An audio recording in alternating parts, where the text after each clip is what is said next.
युद्ध में शहीद हुए सैन्य अफसरों की पत्नियों को पुनर्विवाह के बाद शॉर्ट सर्विस कमीशन के जरिए सेना में अफसर के रूप में करियर बनाने का मौका मिल सकता है। सूत्रों के अनुसार रक्षा मंत्रालय संसदीय समिति की उस सिफारिश पर विचार कर रहा है जिसमें पुनर्विवाह करने पर शहीदों की पत्नियों को एसएससी में आरक्षित सीटों पर चयन का लाभ देने से वंचित कर दिया जाता है। मौजूदा नियमों में शहीदों की पत्नियों के लिए एसएससी और नॉन टेक्निकल में 5% सीटें सुरक्षित रखी गई हैं। आवश्यक योग्यताएं रखने वाली शहीदों की पत्नियों को बोर्ड में सीधे इंटरव्यू के लिए बुलाया जाता है। हालांकि ये पाया गया है कि इस कोटे की ज्यादातर सीटें खाली रह जाती हैं। इसके पीछे एक कारण ये भी पाया गया है कि शहीदों की पत्नियां यदि फिर से विवाह कर लेती है तो उन्हें इस कोटे का लाभ नहीं दिया जाता। इसीलिए अनेक शहीदों की पत्नियां आवेदन ही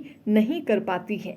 ये नियम अंग्रेजों के जमाने से चला आ रहा है। इसे हटाए जाने की मांग भी की जा रही है। हाल ही में रक्षा मंत्रालय की स्थायी संसदीय समिति ने संसद में पेश रिपोर्ट में कहा कि अभी यदि कोई शहीद की पत्नी पुनर्विवाह कर लेती है तो उसे आरक्षित सीटों के लाभ से वंचित कर दिया जाता है। ये प्रावधान गैर जरूरी है, इसीलिए इस पर फिर से विचार किए जाने की जरूरत है। दरअसल ये देखा गया है कि कई बार बहुत कम उम्र में अफसर शहीद हो जाते हैं। आवश्यक योग्यता हासिल करने और भर्तियां निकालने की प्रक्रिया में कई साल और लग जाते हैं। इस बीच परिवार की तरफ से शहीदों की पत्नियों को नए सिरे से जीवन शुरू करने के लिए पुनर्विवाह के लिए भी प्रेरित किया जाता है। इससे उसे सीधे नुकसान होता है। वो सैन्य अफसर के रूप में करियर बनाने से वंचित रह जाती है, जबकि एसएससी में विवाहित पुरुषों और महिलाओं की नियुक्तियों पर कोई रोक नहीं है। इसीलिए विशेषज्ञ इस प्रावधान को गैर जरूरी और भेदभावपूर्ण